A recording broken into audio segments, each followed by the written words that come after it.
All right. When the French Quarter was Sicilian. This is the podcast version of the talk that we gave Thursday evening at the Jefferson Parish Public Library. Uh, One of the things we've learned, of course, I've said this before, that over the years is recording the live event never quite works out. You know, even the best videography and everything. You're recording a projector, putting up PowerPoint and that kind of thing. It never really quite works. So we've gone to taking the live talks and turning them into uh, podcasts. And so that's what we've got here today. Of course, I am Edward Brandley, your NOLA history guy at NOLA History Guy on all social media. A little bit of admin before we get started. First, thanks to the Jefferson Parish Public Library. JPL is really great in terms of their programming and the stuff that they do. And Chris Smith, who is the adult programming uh, administrator, librarian, is we as in Derby Gisclair and myself, pitched Chris to do some talks that we call the Third Thursday Lecture Series. And we did two talks each, so over 4 months. Last Thursday night was the fourth of those, and then we'll do one more for the year in November. There'll be a tag team talk that will both be involved. Both Derby and I will be involved in. So yeah, thanks much to Chris and the JPL folks, and we're pleased to announce that in Netflix parlance, we've been renewed for a second season with the Third Thursday lectures. So more on that coming after the holidays. Okay, so let's talk about when the French Quarter was Sicilian and a little bit of background on that. The the idea behind the star, what motivated me to do this talk for the Third Thursday series was doing the walking French Quarter walking tours that are sponsored by the Friends of the Cabildo. So I am a an accredited licensed tour guide. And I am a volunteer and a member of the Friends of the Cabildo. I've been wanting to take the FOC's tour guide class now for years. You know, a good friend of mine had been bugging me, when are you going to do it? But I was working. I was still doing the computer training and everything. So that was always a bit complicated. Well, I retired a year ago now, basically last October, stopped doing the computer training. And so this past March, when the FOC did the 4 week tour guide class, we'll do a whole pod on the tour guide class to see if, give you the details on it in case anybody's interested in joining us in that effort. Well, anyway, the way this goes is usually when you develop your tour, because one of the aspects of the FOC training is you don't follow a script. They give you the building blocks and then you make the 2 hour tour that you want to do and you want to present. You want to talk more about the indigenous, you can do that. You want to talk more about architecture and architectural style and design, you can do that. You want to get into politics and colonial time, no problem. I have two tours I do with in our parlance. We FOC we or the tour guides we talk about either an upriver tour where you start in Jackson Square and you go towards Canal Street. There, I hit you're going to go past the start of the 1788 fire. We talk about the commodities exchanges. Talk about a little bit Sicilian because you can't go past some of those places without talking about it. Up to the banks, the restaurants, back around to some of the famous writers, that kind of thing. When you go the opposite direction, you're heading basically out of the Jackson Square, and what I do is I go around toward the back of the French Market, and we do a little bit of the older colonial history, talking about the French Market and how the indigenous gathered there when they called it Bolbancha, And then the further down you go, eventually we're kind of schlepping down to say Philip and also Ursuline streets, and that becomes the basically the nexus for or the ground zero, where everything gathered more or less when the Sicilians came in the 1880s, 1890s, and then dominated in the beginning of the 20th century. So that's kind of the inspiration. There's not a lot of this. This isn't so much a chronological tour as it is a neighborhood walk. So keep that in mind as we keep going. A lot of the basis for this particular presentation is from Dr. Justin Nystrom's book, Creole Italian, Sicilian Immigrants and the Shaping of New Orleans Food Culture. Dr. Nystrom wrote this when he was a history professor at Loyola. He's since gone to Tulane doing the same gig. I heartily recommend that you buy this book. It's so much more.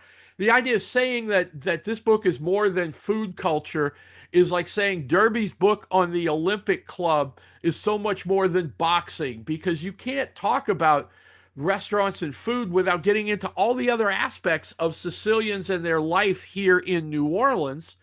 We're going to zoom in a little bit here because we're talking about the quarter. Here's the book. That's the cover. Nystrom, Nystrom, from all the usual suspects. Get his book. It's really, really good. One last little bit of admin, of course, a word from your sponsor. Buy my books. It's getting to be, it's October. It's that time of year where if you give books as gifts, you have people in your family, in your friends. Shout out to a new friend who I met up with at the coffee shop the other day, so that she could get a copy of the Brothers of the Sacred Heart in New Orleans. That's my book on my high school. We cover Aloysius, Coriezu, and Brother Martin High Schools, the brothers' schools in New Orleans. And her daddy went to St. Aloysius. She heard me talking about the book, thought that might be fun. The streetcar book, of course, was the first one I did. Maison Blanche. Mr. Bingle is chapter 3. You want that. That book was so much fun. New Orleans Jazz, basically a very a historic overview going back to before, pre jazz and music that was here, going into Bolden, the Creole Cats, into modern, all the way up to Pres Hall and modern jazz. And the fifth book there, Legendary Locals of New Orleans, is short biographies, kind of a who's who of almost 200 people, over 200 legends in the city over its 300 plus, year plus history. My most recent book is Krause, the New Orleans Value Store. The Maison Blanche book was quite successful, so the History Press emailed me and said, "Would you be interested in doing another department store book?" And I was like, "Oh, twist my arm, Krause." It's a combination of Canal Street retail, Jewish retailing, the history of some of this. So much fun to do, and I think you'll like it. In addition to buying the books, come if you are a regular online, consider going out to patreon.com/NOLA History Guy and supporting us as a patron on Patreon. How that works, you sign up at either the $1 level or the $5 level per month. You get a 7-day free trial to see if that's what you want to do, and come check it out. When the French Quarter was Sicilian. I was messing around with this photo. The colorization didn't come out so bad. The font sucks. It's a picture. You'll see the black and white version when we drill in, but the Go sign up top in the back right corner, and then that big banner, that big awning cover for Progress Grocery. This is the 1,000 block. Progress is at, or was, I should say, at 1003 Decatur. Just a great photo. Well, next I'll put up the black and white so you can see it, but I'm pleased at how the colorization came out. But all of these machine learning colorizers, they're terrible with fonts yet. They haven't figured out how to put all that together, but still, I put the color one in because this one came out particularly good. So what are we going to talk about? We're going to start with the French Quarter becoming a Sicilian enclave. We'll talk about Italian unification and why the Sicilians migrated to the U.S. in the first place. When some of them got here in Louisiana, they became plantation laborers because there was always a need for farm labor, in particular after the 13th Amendment, and the planters didn't have their built in labor force known as enslavement. We'll talk about the lemons. The story of Sicilian lemons and how they connect to New Orleans is a heck of a story, and it's one of the basis for a lot of how things develop. Success in importing lemons was one of the things that led the United States government to levy tariffs on Italy in the late 1890s. That has an impact on the local pasta industry and restaurants. We'll talk about that. We're going to take a walk through what's now, well, not anymore. You don't hear it called that as much, but we're going to take a walk through Little Palermo, some of this lower French Quarter, where the dominant language from the 1890s going into the 1920s, almost all the way up to World War II, was Italian. So we're going to talk about Little Palermo. And then inside Little Palermo, we'll talk about groceries, bakeries, and gelato. And that's a Morris Bart with his "If You Know You Know" billboard. Why we're talking about gelato. If you don't, hang on, we'll get into it. So first up, unification, Italian unification, immigration, and plantation laborers. Italian unification begins, really, a lot of this gets complicated going all the way back to the end of Bonaparte's reign in 1814. The Italy is just a hot mess. You can see um, you've got the Papal States, you've got Rome, you've got the kingdom of you've got the kingdom of Napoli or the kingdom of Naples. Then you had the king in Sicily. That comes together as because the two merge at one point to the kingdom of two Sicilies. So by 1860, you see that this is just a hot mess of complication from the Piedmont up on the French border all the way down into the Riviera, down then into the Boot, and then that brings us, of course, to the island of Sicily. There's wars across the peninsula throughout the 1800s, not unlike a lot of the turmoil and upheaval in what was in the what Napoleon called the Confederation of the Rhine. Before that, the Holy Roman Empire, that central Germany area that was just a whole bunch of upheaval, which is why we got a ton of German-speaking folks, both Christians and Jews, running for the hills to America after 1847, 1848, up into the Civil War. After the Civil War, Italian unification, you've got basically a full kingdom of or republic of Italy at that point. The Sicilians, without getting into too much of the history here, the Sicilians were getting the short end of the stick. It becomes war ravaged. The rest of Italy, particular Napoli, they use organized crime. They use the mafia as an excuse to march into Sicily.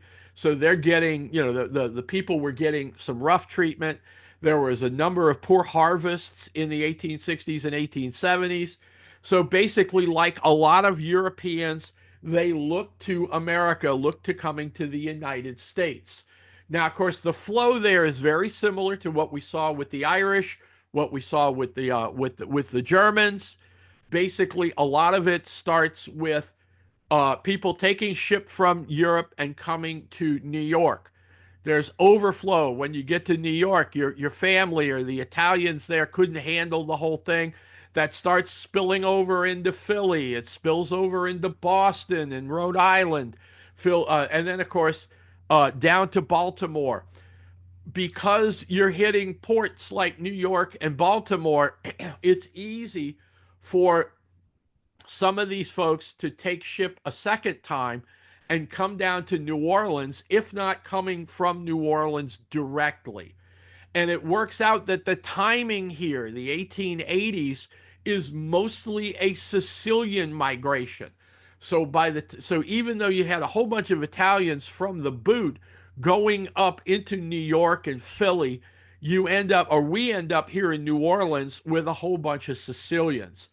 There is mention in this talk of one non-Sicilian Italian. That's how Sicilian the New Orleans Italian-speaking community was. Okay, so what happens? Of course, these folks get here. They get to New Orleans. These ocean going ships pull up at the docks.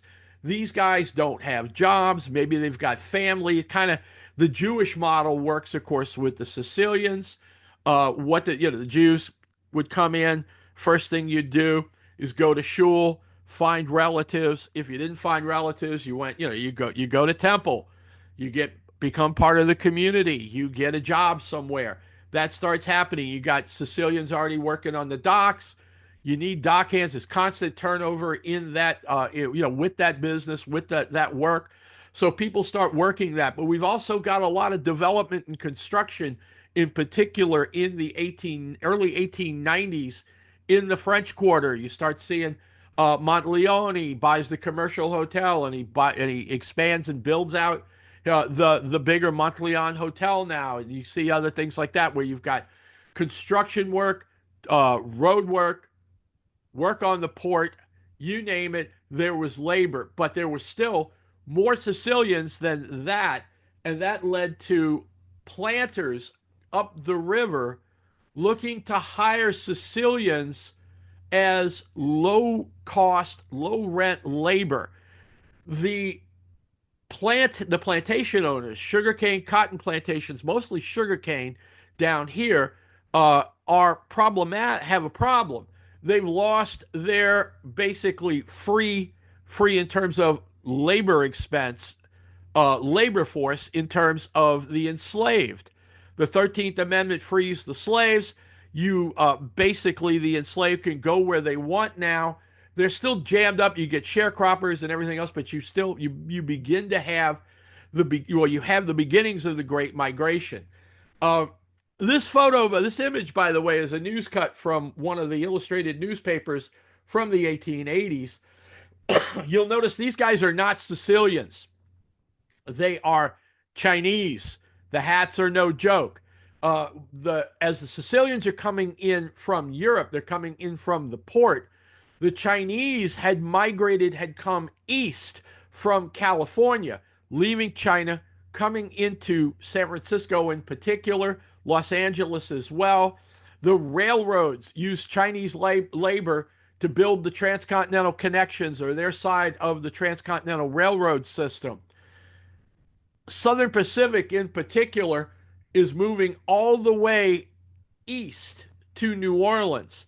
So Chinese laborers who were building out the railroad are trying the planters are trying to lure them in. Basically, the Chinese know better. It says you're not treating us like you treated your enslaved. We're out of here. They moved on to other things. It's like you ask Winston Ho, who he's a scholar who works for the Historic New Orleans collection. You ask Winston. Or somebody asked at a talk, said, well, what happened to the Chinese? They said they got like everybody else. They moved to Metairie. It's true. That's why Harry Lee became prominent, that kind of thing.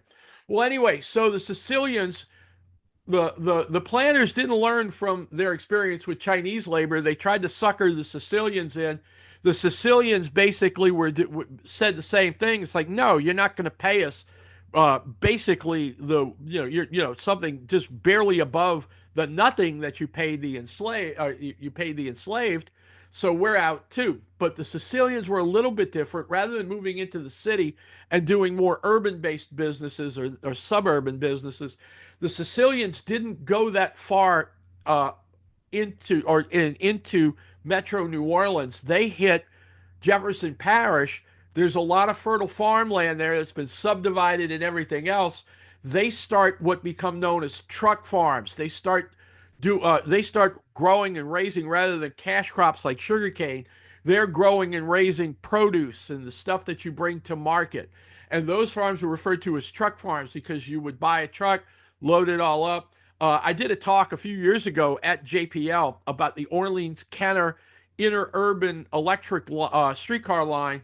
and how those truck farms, basically those guys would, they'd load the crates of produce onto the OK line and bring that into town that way. Well, of course, those truck farmers were providing for the Sicilian community, so they were coming into the French market.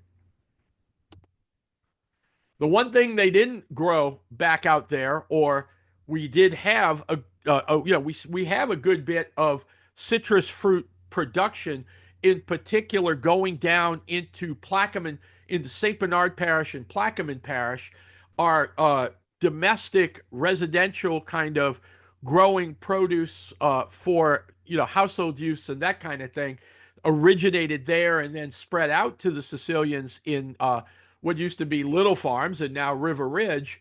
But the one thing that didn't pan out for that, or well, it's not that it didn't pan out, but it's the story of Sicilian lemons.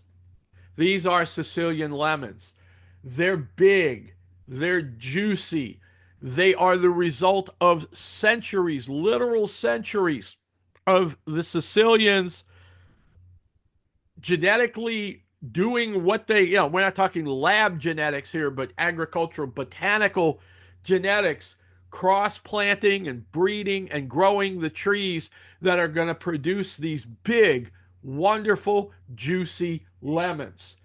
So the Sicilians get here in the 1880s, the 1890s, and they're like, you people, you call this a lemon?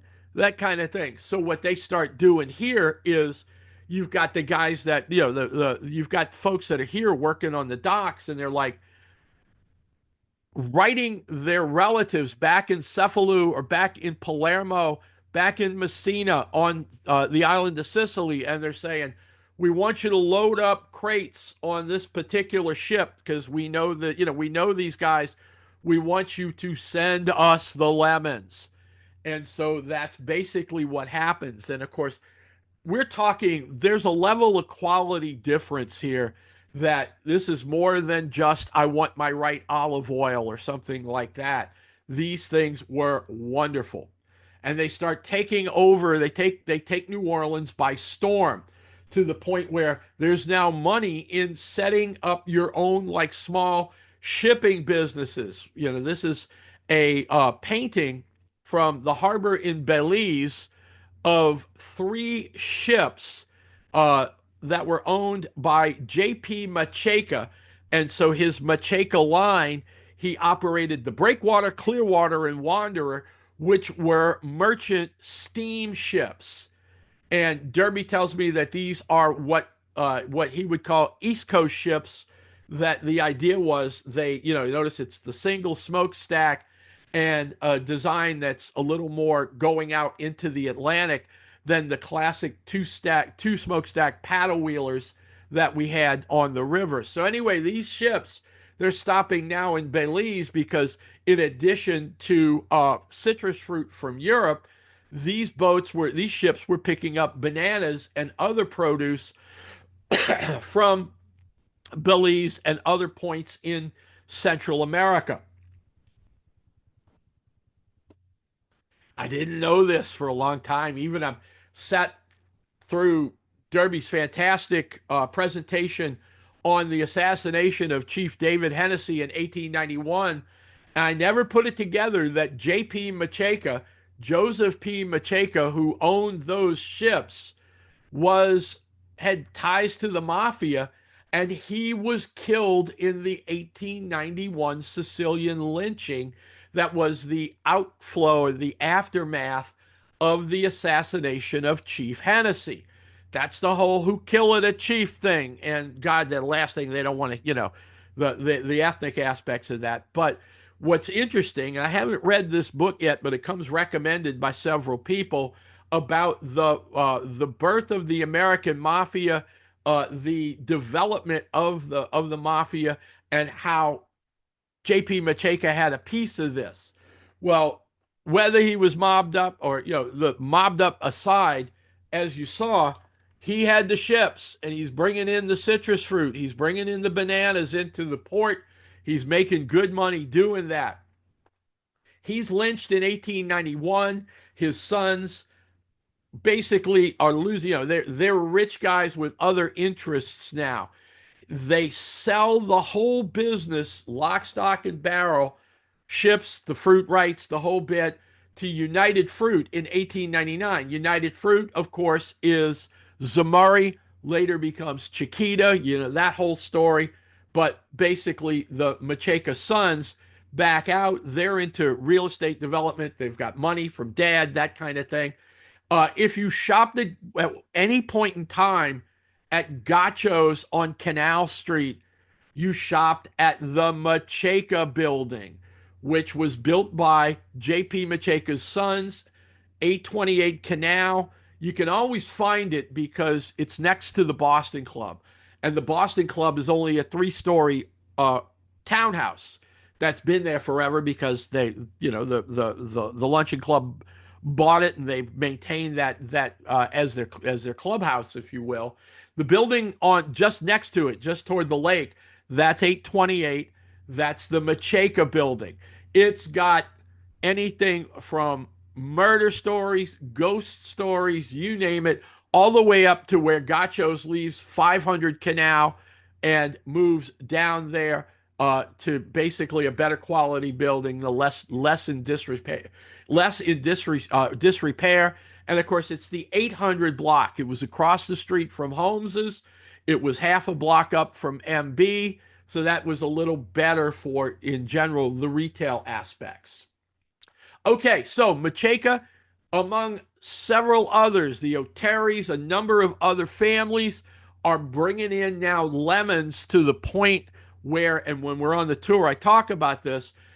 At this time, anywhere from 1840 almost into the 1910s, the number of riverboats that were spread out along the Port of New Orleans was incredible.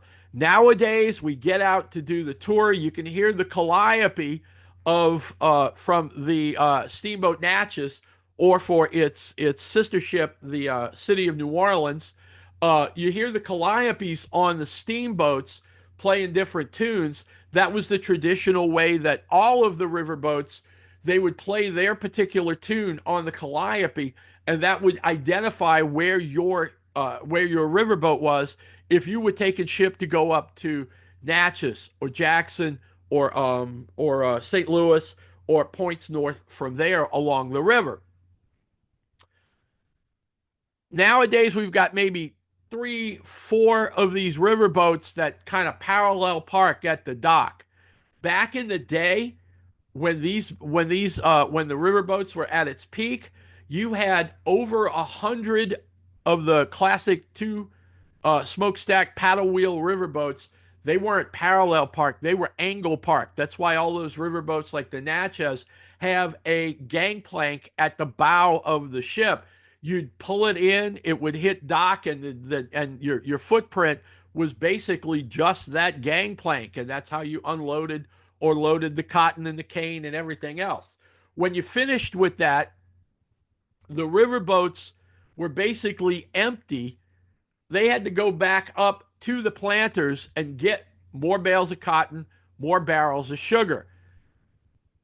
To make money justify the return trips, of course, they took passengers. But by the 1890s, they are not only, or by the 1880s, I should say, they're not only bringing passengers up the river, but they're bringing Sicilian lemons. So now the lemons are moving out of the port. It's not just New Orleans market now, but these things, they made a name for themselves, and they're going up and out from New Orleans up as far as St. Louis and further in. Naturally, that upset and was presenting a problem for domestic citrus growers, in particular the Sunkist Growers Cooperative of California. Now, Sunkist and the citrus growers in California start with oranges. California oranges were just, and still are, as big a deal. The Florida orange growers, of course, had a good bit, real big marketing leverage and everything, but Sunkist is huge, right? That kind of thing. Well, the lemon growers joined the Sunkist Cooperative because they were getting jammed up by the importation of Sicilian lemons. Now, the Sicilian lemons weren't the only thing coming over from Italy. Once Italy unifies and industry is, this is industrial revolution time, you start seeing textiles, finished goods, other products that are coming into the United States. And the labor, I mean, this isn't like a Shein dress from China cheap, but it's still the prices on Italian imported goods were a good bit cheaper than domestic goods and domestic citrus produce. So in 1897, Congress passes the Dingley Act. The guy's name really was Dingley, and he was a senator from Maine. It basically they started if you're unless you've been living on another planet, you probably are familiar with our current administration's tariff policies, and that was the idea was to jack up the prices of Italian goods so that those goods, those imported goods, then basically the tariff made it unappealing. The one tariff that most people in New Orleans and South Louisiana don't mind is the tariff on Chinese crawfish. Because Chinese crawfish, there was a time when you could buy them for like, crawfish tails, a frozen pack, a pound of tails, like $2.99 for the pound pack. And of course, at the time, now it's all inflation now, but at the time, certified Cajun U.S. South Louisiana crawfish tails, when the Chinese tails were $3 a pound, the crawfish tails were going to be more like $8 or $9 a pound. So they slapped a tariff on that to balance it out to the point where you were like, I'll pay the dollar, that kind of thing. It's like I'll buy the local product because the other product just isn't the quality. The price difference isn't worth the sacrificing the quality, that kind of thing. So that's the idea. Well, of course, that backfired with the lemons. This is a Library of Congress picture that says Sicilian lemon harvest from an orchard outside Cefalù in Italy, which is one of the big places where you saw Cefalù and Palermo were the two big areas, the two big cities, towns in Sicily where the New Orleans Sicilians originated. Look at the size of those lemons. I'm not kidding when I talk about hundreds of years of genetic engineering, and planting technology, botany in the field to make this happen. The tariff backfired because these lemons were just too good. They could pick them when they were green or just barely yellowing, put them on these ships, put them in the hold. The water, Atlantic water, is cold. It's almost like refrigerating them, so it slows their ripening a little bit more. So the 3-week trip, 3.5-week trip across to the port, and then you could even then put them on a riverboat and bring them someplace else. People were just like, still, I'll pay. Yeah, I know they're more expensive than the domestic lemons or the Plaquemine Parish lemons, but they're so much better. I'll pay. I'm getting my money's worth. This kind of thing. The Dingley Act basically tried to put the bite on a lot of other Italian goods, most notably for our tale and our talk here. The tariffs, the 1897 tariffs, doubled the price of imported Sicilian pasta. Now remember, these ships are coming over with crate after crate of Sicilian lemons, and so the folks that are here, they're like, we want our food. Okay, you can get into Madame Begay's, you can get into Antoine's, and these are great restaurants with wonderful heritage and lineage. The Sicilians are like, where's my red gravy? Where's my pasta? This kind of thing. So they would basically load, in addition to bringing over the lemons, they'd bring over prosciutto, they'd bring over mortadella, they'd bring over Italian cheese, you'd bring over all the things that the Sicilians wanted, including the pasta. Now, at the time, it's like it's like, why, they weren't in the pasta business yet because they could stick it on the same ship, and it wasn't, the price was not a huge deal until the Dingley Act and the tariffs. And next thing you know, Sicilian pasta is doubling in price. And that's when some of the families that lived here in New Orleans start getting creative and they start developing responses to the tariffs. The response was, let's make our own macaroni. Everything was referred to as macaroni at the time. And there's a legitimate reason for that. They weren't getting into all of the different shapes and the stuff that you can run, hand roll it out or run it through your pasta cranker with all your attachments or a Cuisinart or something like that. Everything was pretty much just long macaroni. Have you ever eaten at Rocky and Carlos down on St. Bernard Highway in Chalmette? If you haven't, Rocky and Carlos, you want to do it. They make one of the best mac and cheese in town, and they do it with long macaroni, not elbow macaroni. Imagine a pack of pasta, spaghetti, linguine, fettuccine in the pack now. You can also buy long macaroni, the same length. You could buy it even longer when you bought it from, buying it, back in the day from the different pasta companies. This is 1,000 charters in 1917. It was the home of Federico Brothers Macaroni Manufacturing Company. You can see it there up on the on the the sign on the second floor gallery. This was a townhouse that was originally one of the first things there on the corner. It had evolved over time anyway. Just smaller cottage gets torn down, bigger townhouse that gets converted. A couple of things together, they knock them together or knock a couple of things down, and next thing you know, you've got a 3-story pasta factory. And of course, what are they doing? They are making American pasta that's not subject to the tariff. If you walk by here, you come with me on my French Quarter walking tour. We walk, this is Charters in St. Philip. See where that truck is on the right hand side of the image? We're walking up that sidewalk to this corner, but this isn't the building you see.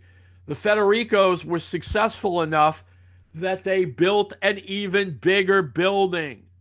So from the 3-story pasta factory, they build a 4-story pasta factory. And this is the building that is still there at the corner of St. Philip and Charters, 1,000 Charters. This is a couple of years later. They've knocked down the old building, built up the what is now again still the Federico Macaroni Manufacturing Company.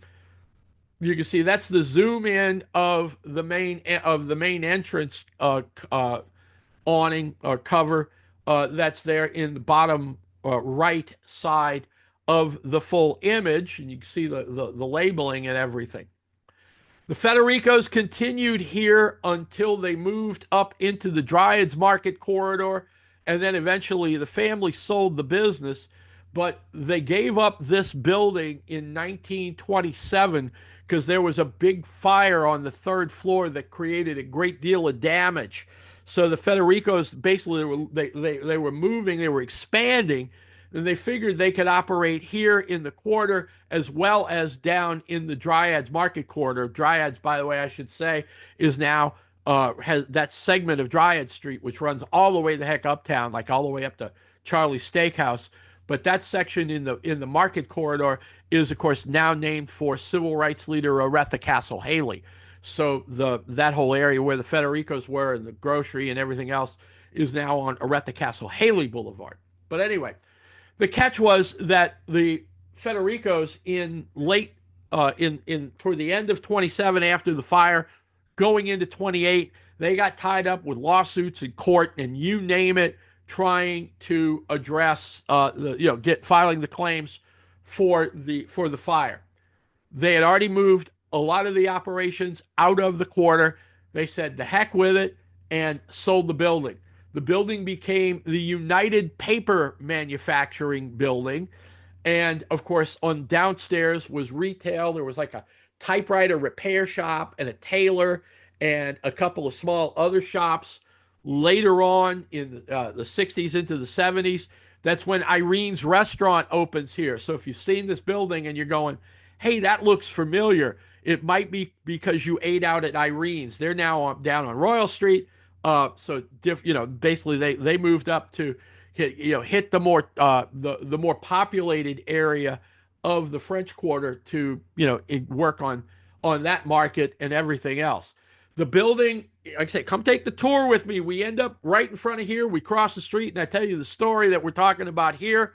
The building is now owned by the state of Louisiana. It is the warehouse for the Louisiana State Museum properties in the French Quarter, and of course that's the Cabildo, the Presbytere, the 1850 house, Madame John's Legacy, and the old U.S. Mint. You can't put out everything that the LSM owns for those museums. So the curators store their overflow here in this building as a warehouse now, and then they shuffle in and out exhibits from the warehouse to the museum floors themselves. Pasta factories got all the way to Jackson Square. This is a zoom in, and I've written an article about it. I'll flag that in the show page. This is a zoom in of a 1928 painting, artist's illustration of the corner of Charters and St. Anne Streets. So that building that's barely just cut off, you see that couple walking on the far left side of the image. That's the Presbytere, and they are walking towards Jackson Square. This is St. Anne Street now. Two-way street? Yeah, well, maybe not. Maybe that's a taxi making a delivery, something like that. The convertible is actually doing it right now. Basically, well, you can't come down St. Anne at that point, but you could come off of. No, take that back. He is going the wrong way because you'd be going down St. Peter. So that car is going the wrong way in modern terms. The car on the left would go up and make the turn there to go down Charters and continue. Why the heck are we talking about this? Okay. The building with the red sign on the left, on the right here, is a plumbing supply building that is in the first floor of the corner townhouse in the lower Pontalba building. This is where the restaurant Stanley is now. Across the street is what's now Muriel's restaurant. And Muriel's, at the time in 1928, that building was a pasta factory. It was, as you could see from the sign, the Taormina Brothers macaroni plant. So the building that is now Muriel's, that's that lovely gallery up top that you can sit and look out on Jackson Square, and then you've got the haunted dining room and everything up there and all that stories. Maybe some of the haunting was people who worked at the macaroni factory, that kind of thing. So you never know. But this is, again, a GE. I'll put a link to the show page for the full picture, but I wanted to show the zoom in here to show you that it's more than now. This is St. Anne. Going back down to, in particular, the next macaroni plant we're going to talk about is like a good 7-block schlep from here. So that was the Sicilian. What is Little Palermo was pretty extensive. So before we talk about the one more of the macaroni companies, a little bit of background. There was a pasta factory at the corner of Barracks and Charters, but before that corner became a pasta factory, this beautiful 2-story townhouse, which is a 1, 2, 3, 4, as Craig would say, I don't know if you'd call this a 5-bay or a 6-bay townhouse, but it's kind of a French colonial design. Had been sitting there for decades. In 1854, an institute of religious brothers, Catholic religious brothers, opened up a school. They were originally from Nice in France. They had migrated to Mobile and then into Mississippi, the Mississippi Gulf Coast. They opened up a school in 1854 that you might have heard of before called St. Stanislaus College. By the secession, when Louisiana and Mississippi are seceding from the Union, pretty much clear that war is going to break out. The idea of the uh, kids, the young men who were attending St. Stanislaus in Bay St. Louis, the brothers of the Sacred Heart decided to close the school to boarders. That made sense considering Butler had like what, just 20, 30,000 troops on Ship Island at Fort Massachusetts. They had a ridiculous number of people in and out of there.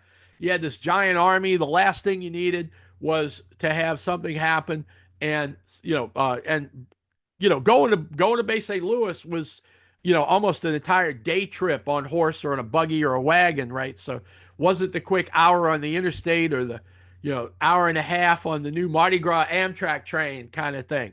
So the brothers come over and they continue the education of the boarding students down in Annunciation Parish. They acquire a house on Mary Street down in Annunciation Parish in the Marigny, and they continue their mission.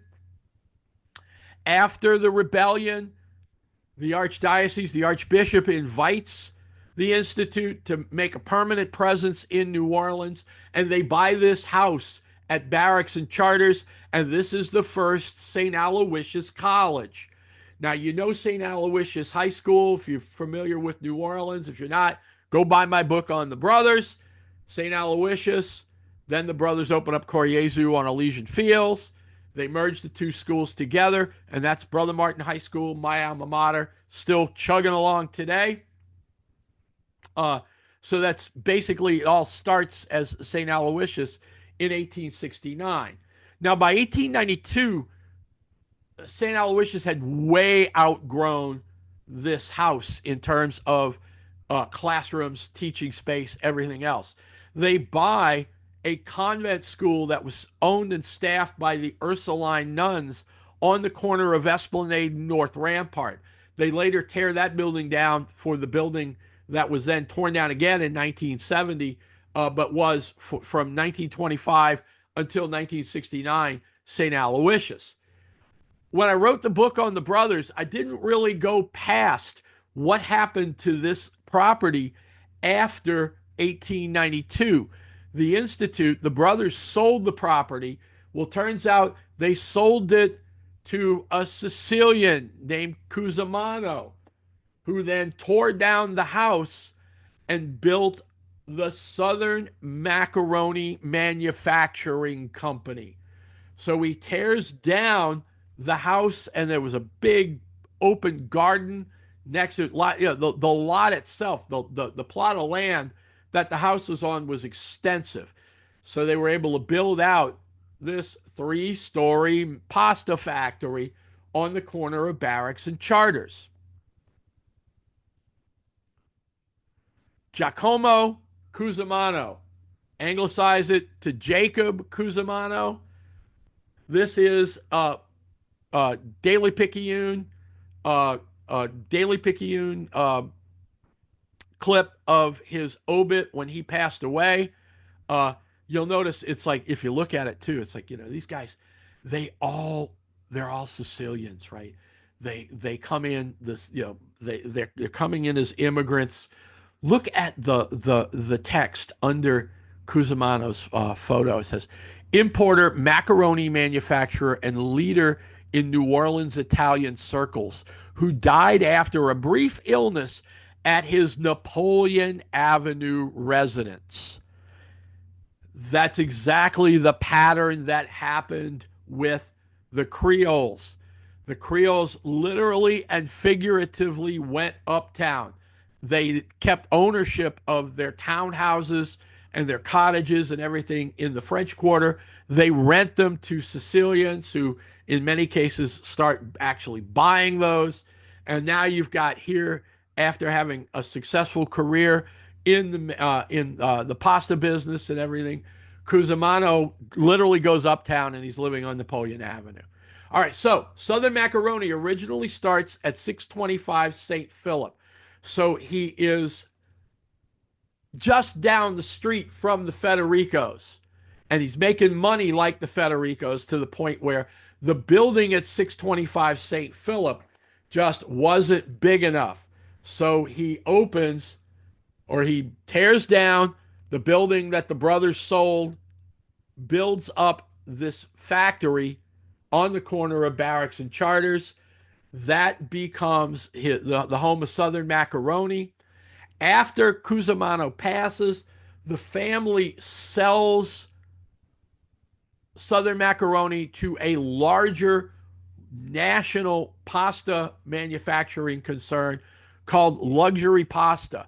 And they kind of overwhelm it. It's like luxury, the luxury brand takes over the Southern Macaroni. And it's one of those things where it's like Louisiana Arkansas Railroad buying Kansas City Southern. You keep Kansas City Southern because it has the name, but the other railroad was the bigger player. Kind of the same thing with Southern Macaroni, but luxury pasta sounded much more attractive. Go to the grocery, go to your supermarket, go look in the pasta section.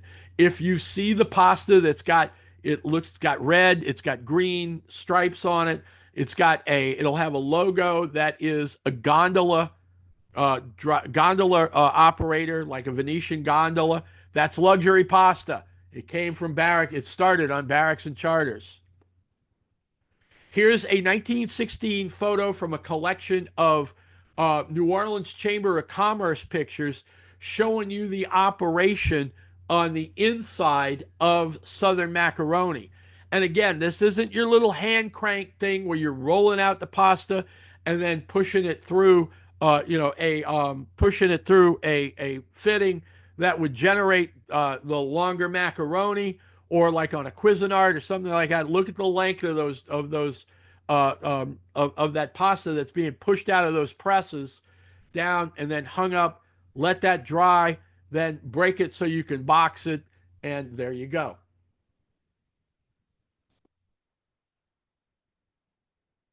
Just as a note, a word from our sponsor. Take a minute, go get a beverage, do whatever you need. I'm going to make a pitch here, and we'll continue on from here. But a quick word from us. Thank you to everybody. It says last night's presentation, but this is actually Thursday night. Uh, Thank you to everybody. It's like I knew that this was going to get crazy when Chris Smith, who is again our librarian shepherd for JPL, takes one look at the room and he says, "I'm going to go get some more chairs." We had a fantastic turnout. I appreciate all of you that came out. And of course, now we do it again so that everybody who couldn't get out or you weren't here in town, that kind of thing, by all means, we appreciate you. We've had fun over these 4 months of doing these. And then we've got one more third Thursday. That third Thursday lecture is going to be the third Thursday of November, which I think is, yeah, it's the 20th, November the 20th. And that is going to be our tentative title is Take Me Out to the Ball Game. By the way, tip of the hat to Derby for making these things with these great fonts and our promotional stuff and everything. He's much more into it than I am. Well, anyway, the title of the talk is going to be Take Me Out to the Ball Game. And the way we decided to do this was Derby started us. Then I did the Napoleon Avenue streetcar talk. Derby did his talk on epidemics and yellow fever and everything else. This month, I did the Sicilians, and we're going to wrap up with a tag team match. And the idea was the more we've been talking about this for ages, of course, is that Derby is a baseball historian and a baseball scholar and has written several books on the history of baseball. And one of the things that it's more than just baseball because he knows, he knows a lot about boxing. It's why he wrote the book on the Olympic Club. He knows a lot about horse racing as well. And one of the things about all of these sporting entertainment and sporting pastimes is where you went to see the ball game, or you went to the races, or you went to the fight, the location of the venues was all dependent on public transportation. So that's what I was trying to tell him. It's like, yeah, that was that old railroad line that started up, the railroad streetcar line that hit all of the train stations and went past the Olympic Club because it was ending up back down at the Pontchartrain Railroad Station on Charters and Elysian Fields. So it's that kind of thing where everything is tied to the streetcars. So that's perfect. He knows all this great stuff about these sports. I know a lot about streetcars. So we're developing, it's going to be a tag team talk on the two as we go. That'll be November 27th. No, excuse me, that's Thanksgiving. November 20th, Thursday, November 20th, the third Thursday at the East Bank Regional Library, the big library on West Napoleon, just off Clearview. Yes, New Orleanians, you can go to Metairie. It's allowed. We will give you dispensation. And if you have an immigration issue, we will. The sheriff went to my high school. I'm not saying we're not friends, but I can hopefully invoke your immigration status, that kind of thing. I'm just joking. It's all good. Come on out. Back to our presentation. Let's talk a little bit now about the neighborhood that becomes what's known as Little Palermo. By the 1890s, of course, the Italian community or the Sicilian community is a big deal, all the way to the point where, and if you, well, I got to get Derby to record the Hennessy talk as well. Um, the Sicilians were set up as patsies for in the assassination of David Hennessy. But the catch was that there were enough Sicilians in New Orleans and there was a mafia presence that it was able, they were able to sell that to the public, and that's hence the lynching and everything else. But the lower quarter, you go from that Taormina macaroni factory all the way down to Barracks and Charters, which, by the way, is now the Le Richelieu Hotel. The building is still there. They just converted it from being a pasta factory into a hotel. You got to love it. So, but the point is that whole area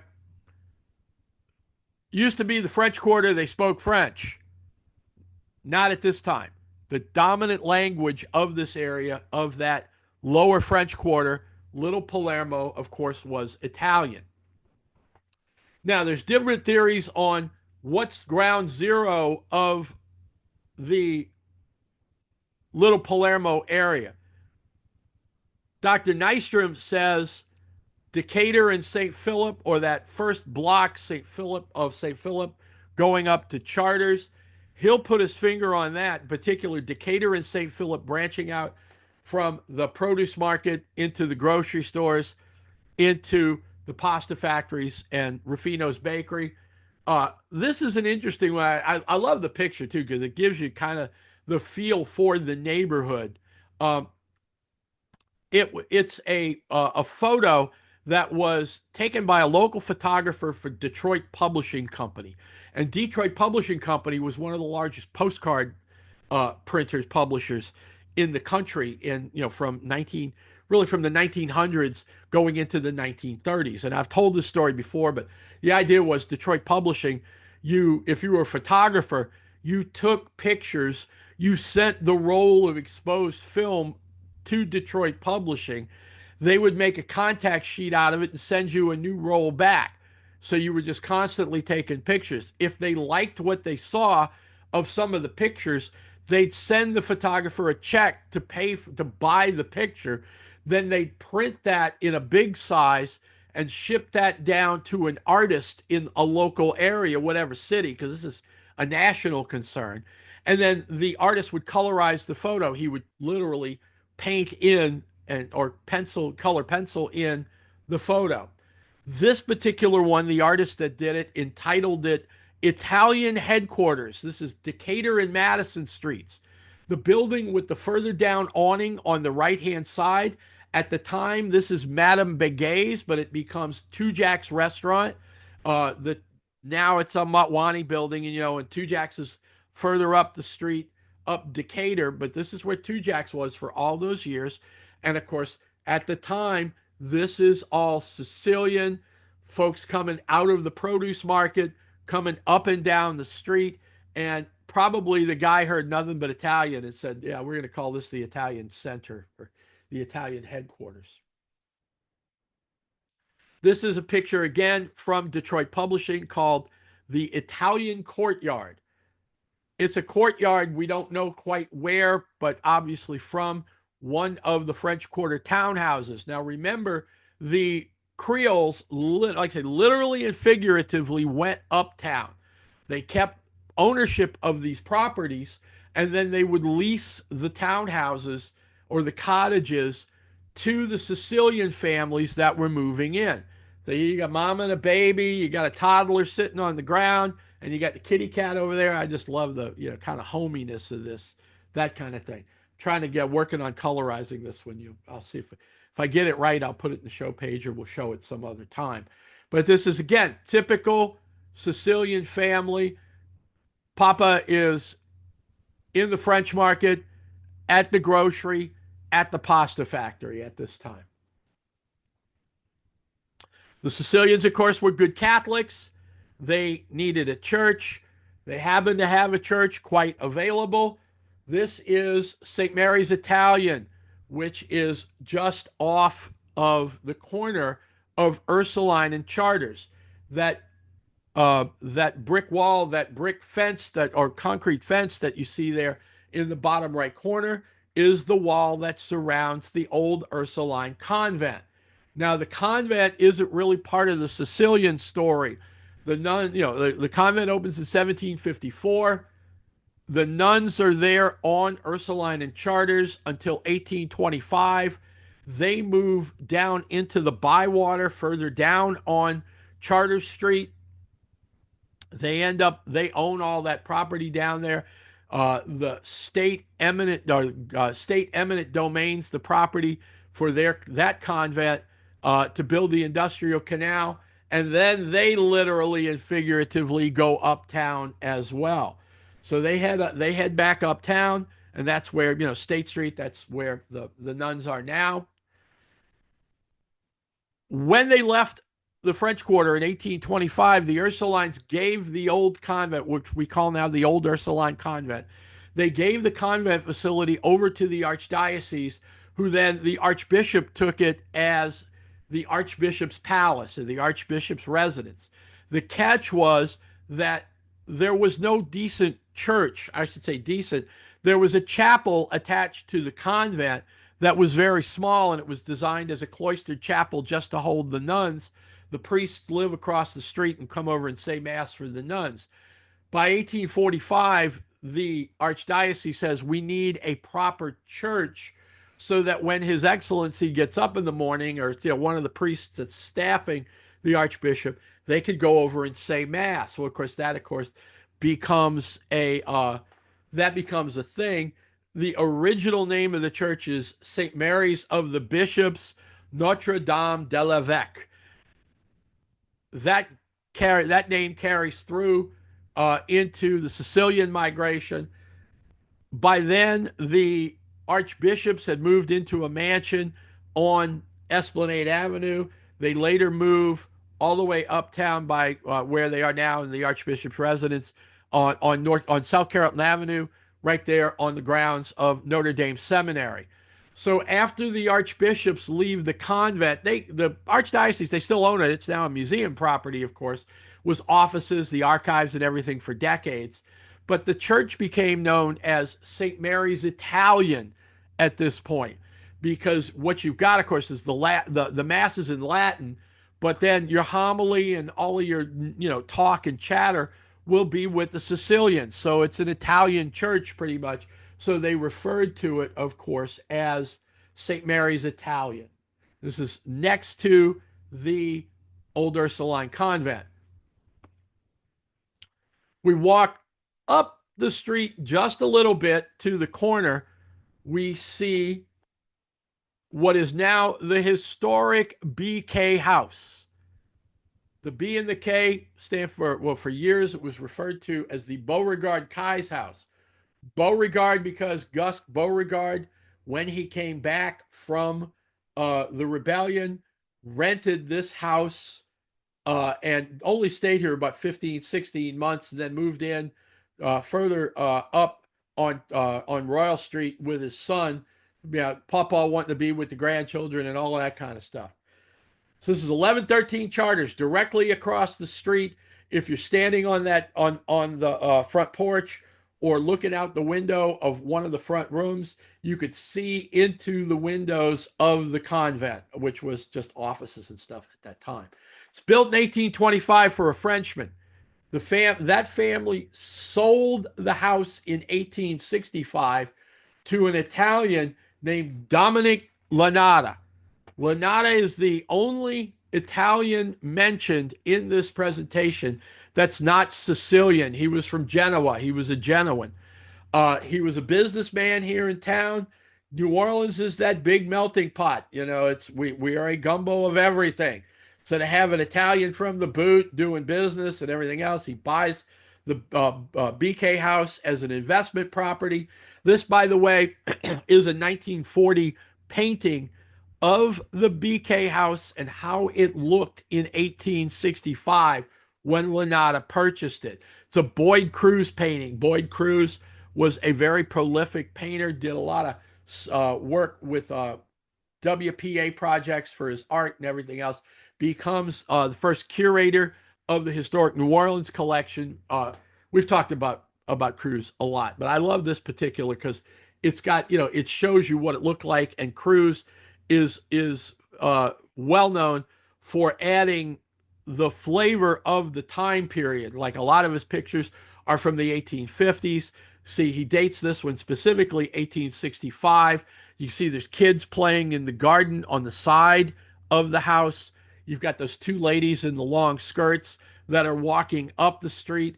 And then you've got what looks like probably hard to tell if he's a black kid selling, a black man or a Sicilian as a produce vendor. So he's picked up probably overripe stuff from the produce market, and now he's going house to unload it.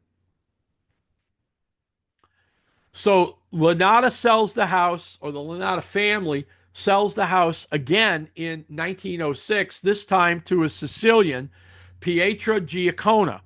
Now, Giacona was in the liquor business. By most accounts, Giacona was not mobbed up, but he's in the liquor business. And you know the Black Hand wanted a piece of that because it's the liquor business, and you get the idea. So Pietro is resisting over and over and over incursions from the Sicilian mafia to try to get control or get a piece of his business. By 1906, we get the shooting. The shooting, let me back up so you can see. Here's the house. The BK house is actually a single story, raised single story. So that's kind of sort of, you see the brick concrete block area of what is the ground floor of the house.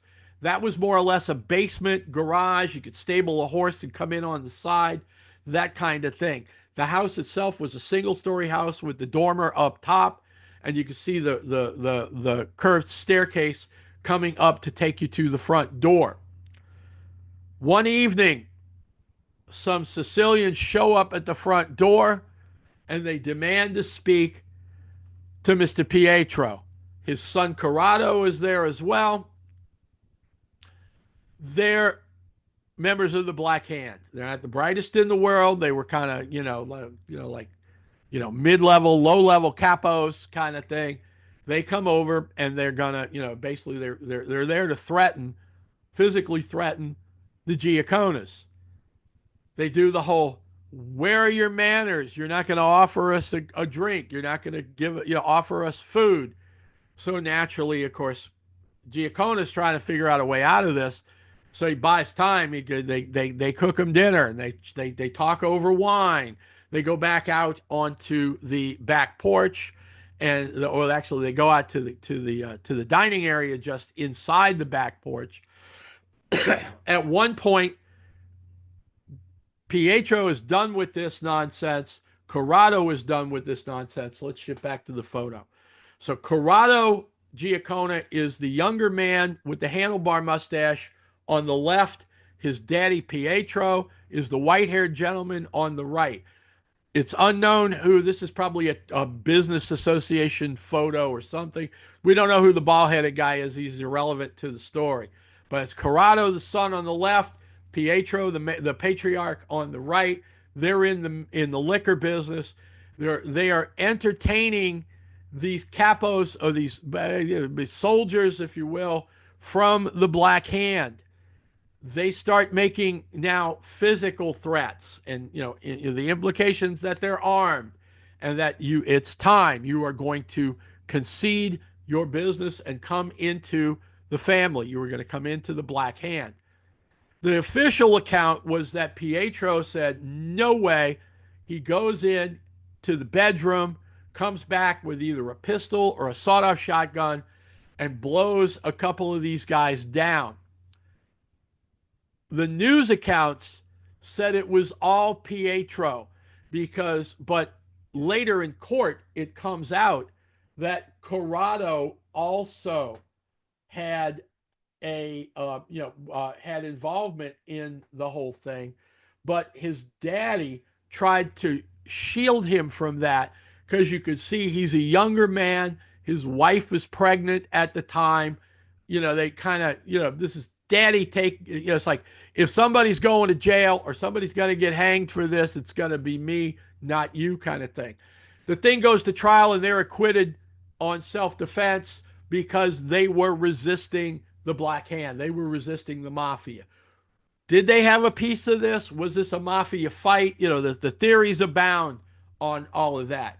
Dr. Nystrom does a good job covering the shooting. It's like, probably do a podcast on the shooting by itself one day, now that Derby did the Irish, or did Hennessy. So we'll come back to that. But anyway, all of this was at the BK house, and you too can go tour and go stand on the gallery.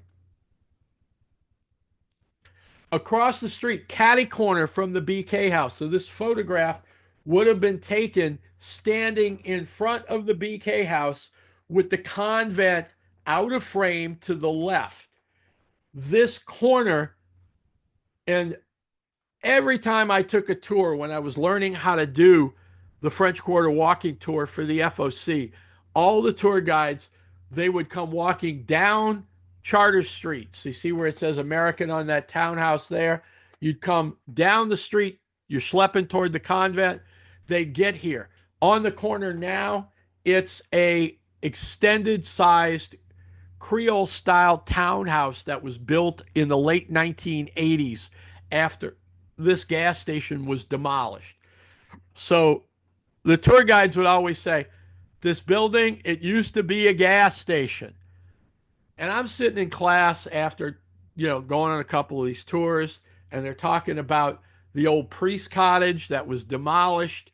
This is the priests that serviced the convent lived in a Creole cottage, or French colonial cottage, I should say, that was on that corner long before the gas station. I'm wired wrong. They're all talking about the preservation loss of the cottage, and I'm kind of like, I kind of want to see the gas station. Gas stations are like gathering places in American neighborhoods and that kind of thing. But this is an American neighborhood where everybody's Sicilian. They speak Italian, but they're Americans, that kind of the whole bit, right? So I dug a little bit deeper into it. It turns out that the Pan American Oil Company hooked up with a Sicilian businessman who buys the cottage, tears it down. Leonardo Maggiore opens up the French Market service station selling gas from the Pan American Oil Company. This is a photo of the gas station, and you can see the garage in the back, the white building.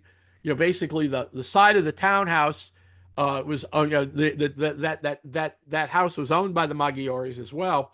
Of course, painted up with American on there, so you got a permanent sign and the whole bit. You see the gas pumps, so 2 gas islands, and then the back building was the garage and do auto repair and everything in that building.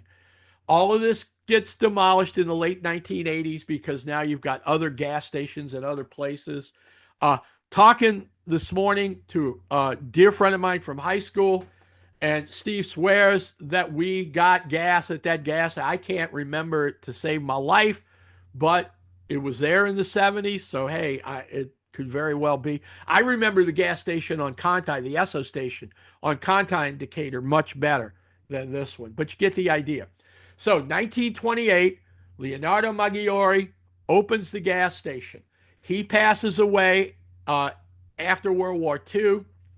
His daughter-in-law, actually, who is an impastato, marries his son, and the Maggiores continue. But now they needed, basically when the daughter-in-law is involved, the impastados from the Napoleon House impastados buy into the gas station, invest into it. That keeps, basically keeps it going. They do improvements, everything else. The whole thing, basically, the daughter, the Maggiore daughter, or the impastato Maggiore lady, sells it all off. They demolish the gas station, and now it's this big townhouse. Again, I'm wired wrong. This is a gas station. I start looking in the paper. I start looking at news articles. This was a community place in addition to just being where you got your gas.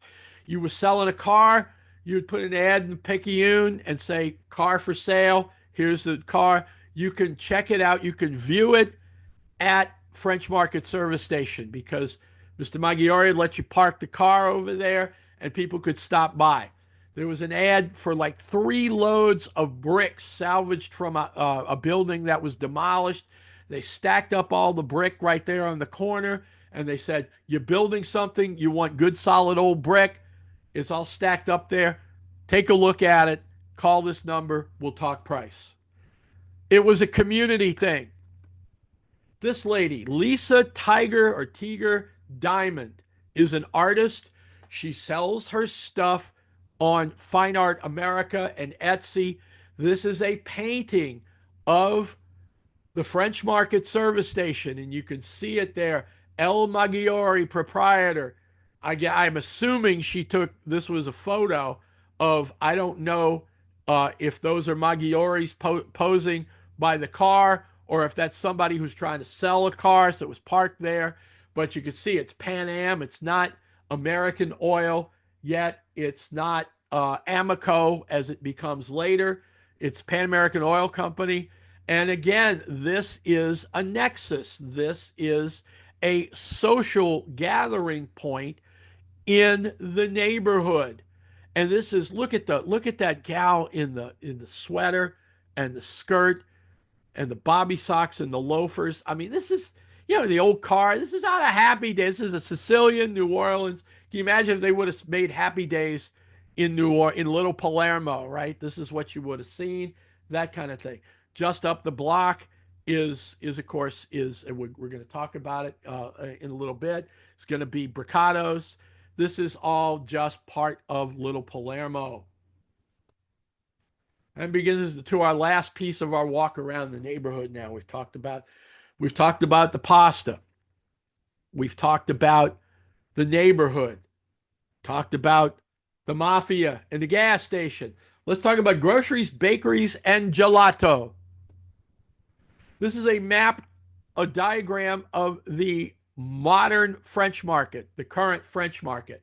Now, when I do the French Quarter tour, we start in the lower Pontalba building.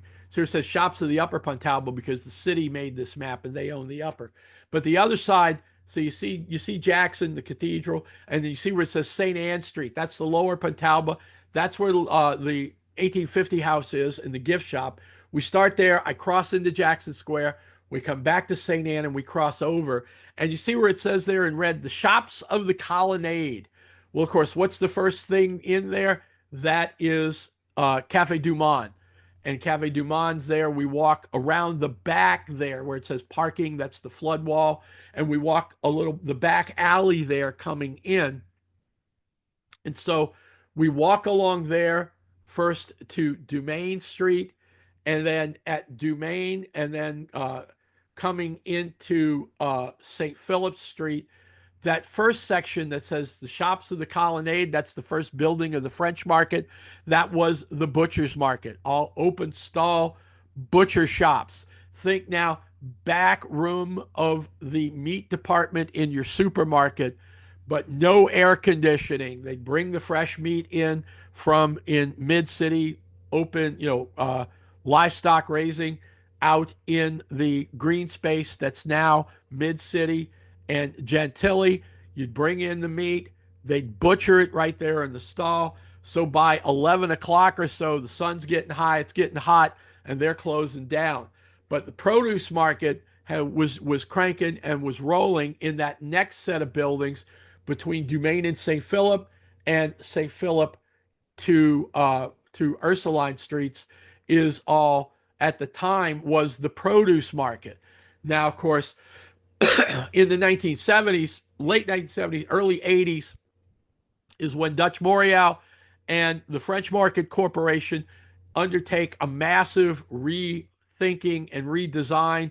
All of this gets converted to retail, and the farmers market and flea market get pushed behind the big golden arch there, the big beige arch at Ursuline and Decatur.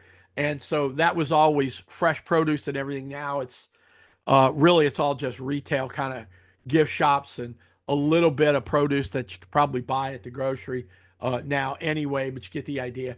And then the whole French market ends at Barrack Street by the what is now the New Orleans Jazz Museum at the old U.S. Mint. But what's important are those two middle sections between the butcher's market and then what is now the farmer's market, or the French market arch. That was where the produce markets were. And the produce markets started out, of course, as French colonial, going from French colonial into Creole. But then again, what happens is the Sicilians are moving in. The Creoles don't speak Italian, have no desire to learn Italian. They start leasing the stalls in the produce market to the Sicilians so that by the 1920s, this is the scene. This is St. Philip and Decatur there, and you can see now this is again another one I colorized. So the font is terrible up on Garrick's Bakery up left above the green awning of the French market over there. It's yeah, the font's awful, but that's Garrick's Bakery, and then two doors down, see where that red car is off frame is Central Grocery. So you have Central Grocery here in the 900 block of Decatur and Progress Grocery in the 1000 block of Decatur. Italian groceries that the Sicilians could get their goods from the old country. They could get the right olive oil. They could get the right cheese. They could get Parma ham. You could get all of the stuff you needed to make your antipasti and then make everything you needed. Your fresh produce, of course, coming from out in the truck farms, coming the lemons and imported produce coming right out of frame to the on the right hand side from the port. And here are some charming Sicilian young men who are operating their stalls in the produce market. So you went behind the photographer to the butcher's stalls, got your meat, continue walking into the produce market, shopping the stalls. Who's got good tomatoes? Who's got good oranges? Who's got the lemons today? The whole bit. Just out of frame, as I said, on the left is Central Grocery. A block down is the other big, or what becomes popular grocery, which was Progress Grocery, which was originally started by Bartholomew Peroni. And the Peroni family comes over. Bartholomew comes from Cefalù in Sicily.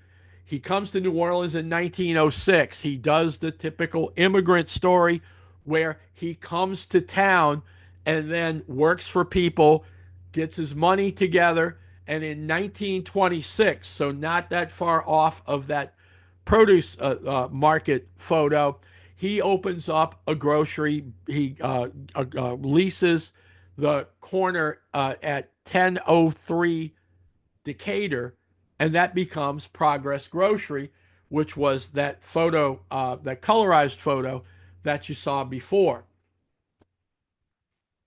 Here's a picture again from the same time frame. You can see you don't see a lot of trucks in this photo. It's wagons, of course, coming up and down Decatur. You see the streetcar tracks. This is all electrified now. You can see the light poles that are powering this. You know, you're fully electrified at this point. And there on the awning, you can see 1003 Decatur Progress Grocery.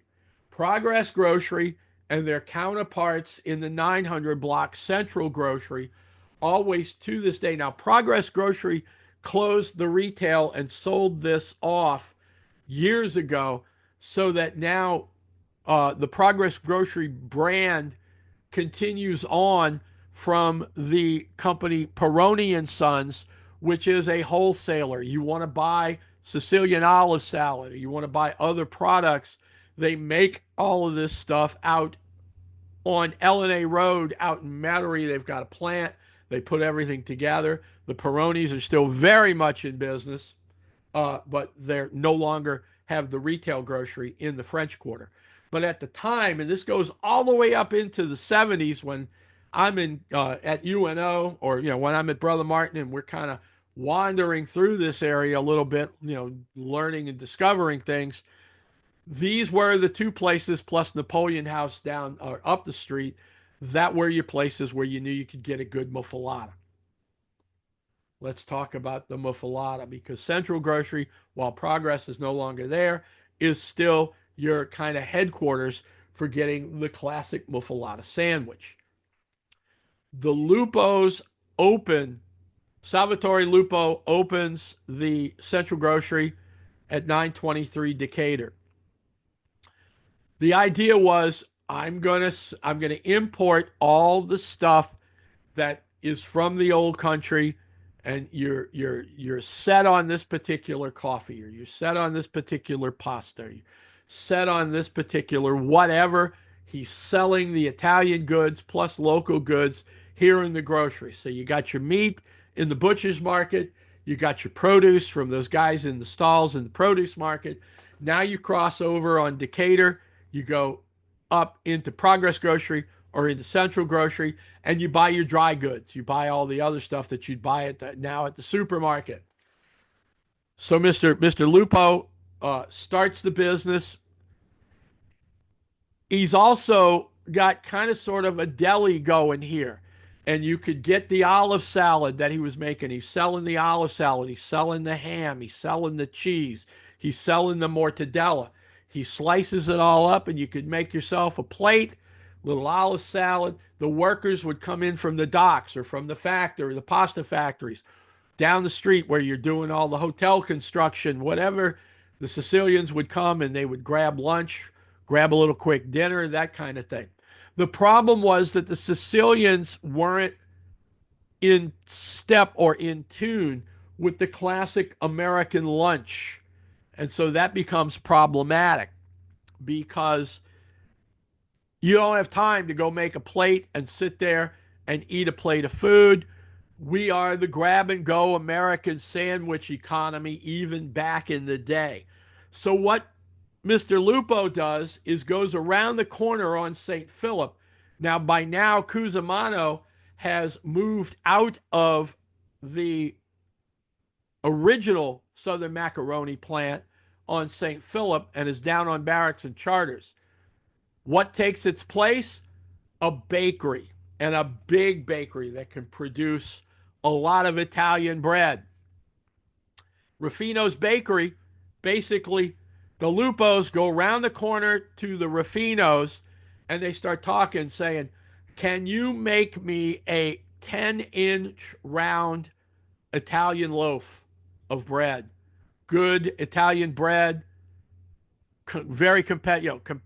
Well, actually, I mean, let's face it, all the French bread is now made by it was made by the Germans and the Sicilians anyway.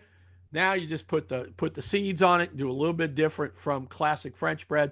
They start making the round Italian loaf that becomes the muffalata.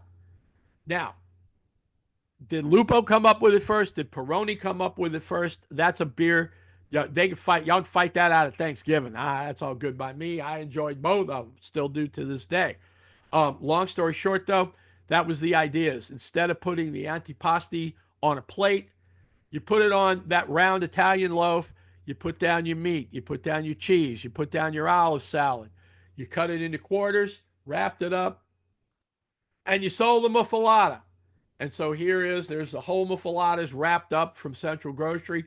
There's a tray of muffalatas. Unwrap the muffalata, cut it into pieces because you're having a party, whatever the case may be. That's the story. Now, basically, that's the idea of the groceries. There were two other groceries that were of import that are not in that original Little Palermo footprint. 601 Charters is Valentino's grocery. Victor Valentino owned that building for uh, almost for basically most of his life. 601 Charters it was originally it was Valentino's grocery, then it was Victor's Tavern and Restaurant, then it was even a Ground Patty, if you remember the Ground Patty burger chain. Now it's nothing, literally nothing, because it's been in and out. I'm just assuming that the landlords charge too much rent. People go for short-term leases. They get the last thing it was a Willie's Chicken Shack, and once they got a better location with one would assume better rent, they moved out. So it's currently unoccupied. It's a 1795 Spanish colonial townhouse. It's a beautiful building. Back in the day, it was Valentino's Sicilian grocery store. The big neon sign above it. This is a shot from the 1940s of post-prohibition. He turns it into a tavern and a restaurant and a nightclub, everything else. But it was the Sicilian grocery for now, what we call the upriver area. This grocery was actually where Tennessee Williams made his groceries because he lived just up the block between Royal and Bourbon on Toulouse. So it was a block and a half basically down here to come, make groceries. The building on the right, of course, was the Impastato family grocery. Joe Impastato, it was a Sicilian grocery before Joe Impastato bought it in 1914. Joe continues it as a grocery. He gets the idea. He's got a lot of competition in the grocery business. He puts in a big long bar and he turns the front of the first floor of this building into a tavern, turns it into a bar room. The story goes that Uncle Joe got himself a Victrola, and he would write back to the old country, say, send me Italian records, opera, Italian singers, the whole bit. He would crank that up on the Victrola, open the front window, and that would draw in all the Sicilian workers you're working at the hotel, you're working on the docks, you hear the music, you get a little homesick, you come in, you have a drink with Uncle Joe. Prohibition presents a problem. You can't advertise and bill yourself as a tavern anymore after 1922. So what does Uncle Joe do? He says, we're not a tavern, we're a restaurant. Remember the story of why this house. It was Nicolas Giraud's house. It was built for the Giraud family in 1795, and this is the house that Mayor Giraud says, we will rescue His Majesty Emperor Napoleon Bonaparte. We will bring him to New Orleans, and I will give him this house to live in. It wasn't a French family that came up with the idea. Uncle Joe Impastato needed to get out of the tavern business because of prohibition. So they rebrand the place as the Napoleon House Restaurant. Did they stop selling beer? No. Just like Victor didn't stop selling beer at Valentino's, they were still selling beer. They were still selling liquor, but it was a restaurant now. You kind of get the idea. And of course, that's the other big muffalata. Napoleon House toasts their bread. Central Grocery does not. So you get into the hot muffalata versus cold muffalata debate. It's a casual thing. I like them both. Back to 625 St. Philip. Now remember, this St. Philip in Decatur, this is just half a block in from where Dr. Nystrom says this is the nexus, this is the main central point of Little Palermo, of the Sicilians in the French Quarter. This building was the original Southern Macaroni pasta factory. Cusimano does his business here. He pulls up roots and goes to barracks and charters. The Ruffinos open their bakery here and start making Italian bread. Again, was it the Peronis first? Was it the Tusas? I mean, excuse me, the Lupos. The Tusas end up the family. Basically the Central Grocery gets taken over by the son-in-law who was a Tusa, so it becomes Lupos. His wife was a Lupo, becomes the Tusas, and now the Tusas own and operate Central Grocery to this day. I like the idea of Lupo coming around the corner and talking to the Ruffinos and saying, "Can you make me a round Italian loaf?" They did.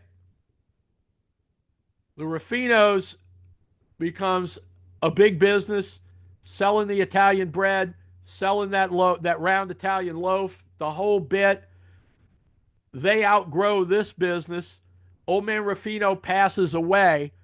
This is another one of those in-law situations where his daughter married a guy, and the old man is I don't know if they made this change after. Now I can't remember the story I was told. It's terrible. I have to go look back at my notes.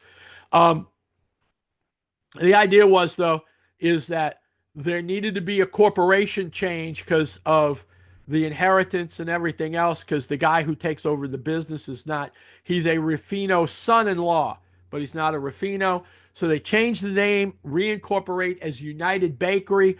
They move off of St. Philip over to St. Bernard Avenue near Claiborne, and that becomes the big United Bakery plant that is for years. So if you wanted to make a muffalata and bring it home, you go to Dorniak's, you go to Norjo's, go to Zappardo's. Shout out to my friends at Zappardo's. You go get your ham, your mortadella, your cheese. You get a jar of Peroni's olive salad or Central Grocery olive salad. You would go buy a United Bakery loaf of bread. United Bakery took a hit during Hurricane Katrina. The business shut down. They closed up, sold the building, the whole bit. Out in Gentilly, the Genduces kept it going. Somebody needed to make the Italian bread. The Joe Genduce's bakery out on Mirabeau and St. Anthony out in Gentilly had been making, you gotta love it, the Genduces are making French bread. They make to this day, they make all the cap bread for restaurants like Antoine's, Two Jacks, Commanders. They're making the bread and they're selling. It's like they're not really a retail. You can't buy Genduce. You can buy some Genduce's bread, like you can buy the round Italian loaves and the Italian bread and everything in grocery stores. But basically you get the idea. Story that my friend Roby Robichaux from Gray Line and FOC likes to tell is the current Joe Genduce, the original Genduce's grandson, or son or grandson, it must be son. And he was talking about the changes in the French Quarter in recent years. And he says, look at that building on Charters and St. Louis. He's talking about 500 Charters, which is Napoleon House, right? He says, this is a Spanish colonial house built in 1795 for a Frenchman that gets sold to Sicilians and is a Sicilian grocery turned restaurant for generations that's now owned by an Irishman. And the reference there is because the Impastatos, the current Impastato brothers, are getting old, getting up in age. There was nobody in the family that wanted to take over the restaurant. They went to Ralph Brennan and said, Ralph, we want you to buy Napoleon House because we know you'll keep the flame burning and keep the tradition. Of course, naturally, that's a whole nother. So you got to hear Mr. Ralph talk about that one, because just his trials and tribulations with buying the family restaurant, have to deal with that. plus he's got all his other restaurants in his little domain, and then he's buying the Italian places, or he's buying Napoleon House on top of it, right? So, but that's New Orleans, right? Spanish house built for a Frenchman becomes Sicilian, and now it's a Sicilian restaurant owned by Irishmen, by an Irishman.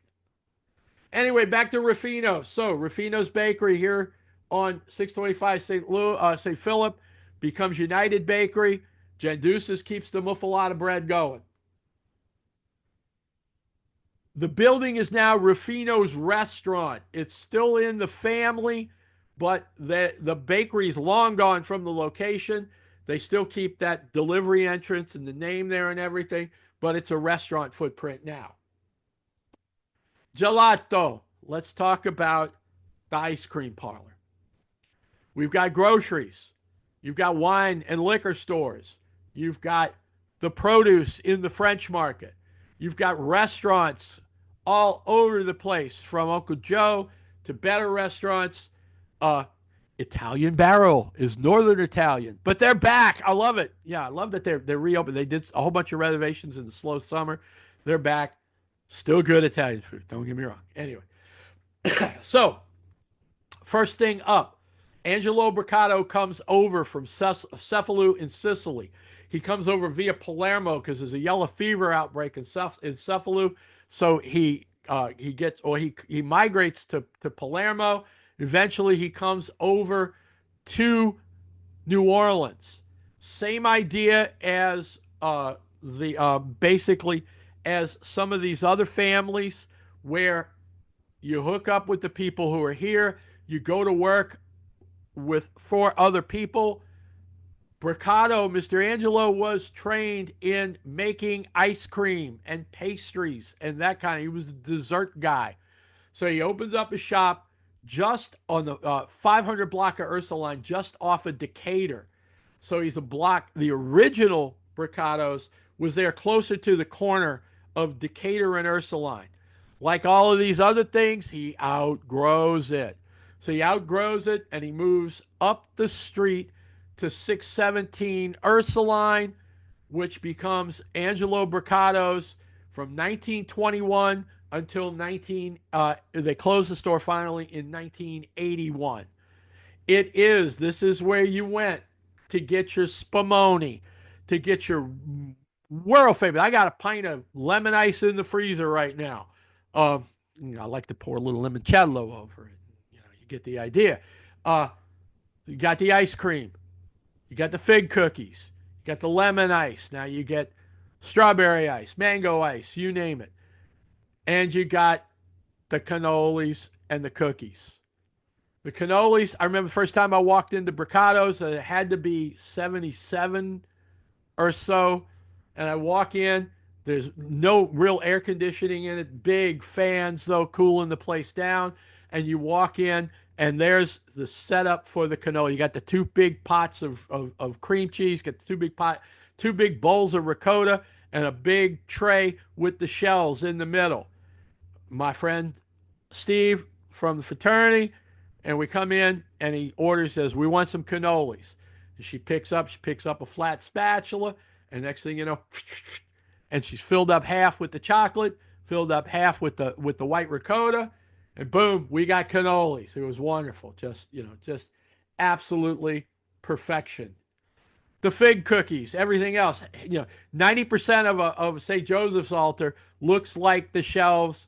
Of course, that stuff's all made by the families and everything because it's St. Joseph's altars. But all of that stuff, you can still buy it. The Briccatos move, or they know that the French Quarter's changing with the neighborhood, and Sicilian migration is another topic. We'll talk about how these Sicilians come to the French Quarter.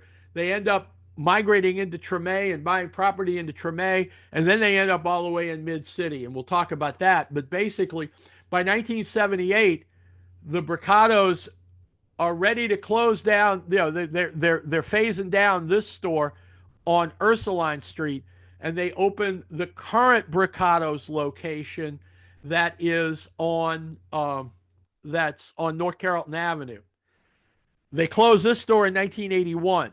They come back briefly to the quarter in the lower Pontalba building. Remember where that plumbing place was by Terramina's Pasta? That's now Stanley Restaurant. In 1984, they leased that corner of the Pontalba building for a year, and they opened up a Bricados there for the World's Fair. And yeah, I'm sure that made tons of money. 617 Ursuline is now a patisserie called Croissant d'Or. It's the same footprint, the whole idea. You ever notice when you walk in? By the way, go to Croissant d'Or. It's no shade on Bricados or anything. Yeah, it's still they make really good pastries. They make really good croissants. Just good stuff, and they pour great coffee. You'll notice at the bottom right of this photo, you see there, you've got the street tile name on the business. So you got the sign that's up. They brought the sign out to Mid City, but of course nobody was tearing up the street tiles. So the first in the front of the far entrance just says Angelo Bricados. The one on the right hand side that's a little bit out of frame, it's cut off, but it says Angelo Bricados Ladies Entrance. That's Angelo Sr. Angelo Sr. was a very conservative Catholic Sicilian man, and he didn't approve of the young Sicilian men gathering together with the young Sicilian women because nothing good would come of that. And you get the idea there. So the second entrance of the shop was the ladies' entrance. So the men walked in on one to the counter on one, and then the theory was that the ladies went in the other entrance, so you didn't have to walk the gauntlet of the men hanging out in the ice cream shop. Let's face it, I went to Catholic school. I dated Catholic school girls. A lot of them were Sicilian or of Sicilian descent. They weren't threatened by those boys. They liked the idea, but Mr. Angelo was a conservative man. He had his principles. You get the idea. That's the sign from the original Bricados. It's now up out front of the current Angelo Bricados on North Carrollton. Take the red streetcar. Don't take the one that get on the streetcar. Don't take the one that's going to the cemeteries. That goes all the way down to where Morning Call is now. Take the one that says City Park. It makes the right turn on to North Carrollton. Tell the operator you want to get off at Bricados. He'll literally let you off in front of the place because there's a stop there. Leave the gun. Take the cannoli, for goodness sake. Look at that thing. Ricotta. Chocolate flavored ricotta. Dusted pastry shell with powdered sugar. Oh, heaven. These are still sold at the bakery, and you can buy them frozen. So you can go over to go over to Dorniak's, go over to Zappardo's. You can buy frozen cannolis. It's not perfect, but you can do that. They used to sell them. I don't know why the Bricados left the Jazz Fest, but that's a whole nother set of politics. But back in the day, like in the 90s, Bricados sold the mango ice, and they sold they sold the frozen cannolis just as a pastry at one of the food stands at Jazz Fest. It was wonderful. You go there first, and you buy the cannoli, and then you just walk around with it. You go get your food, go see some music, that kind of thing. Maybe an hour later, it's defrosted, and now you've got, like I said, it ain't perfect, but hey, let's face it. You're sitting at Congo Square, you're listening to some good music, you're sitting in the jazz tent, now you open up that Sicilian treat, and you are in heaven. Shout out, by the way, Editor B from the Commons for the picture of the sign, and Froggy, that's that's his cannoli, so I'm sure he enjoyed the heck of it. And I kind of overlaid the Bricados logo on top of that to complete the sign. Whew! Bit of a long one. That's why we took a break. I hope you don't mind. This was fun. The talk Yeah, this is the unabridged version. The talk was more like an hour and 10 minutes or so at the library. We had some questions. You got questions? NOLAHistoryGuy.com. Email me, Edward at NOLAHistoryGuy.com, at NOLAHistoryGuy on all social media. This is another information photo of the French market in the evening and at twilight. This is that arch I was telling you about.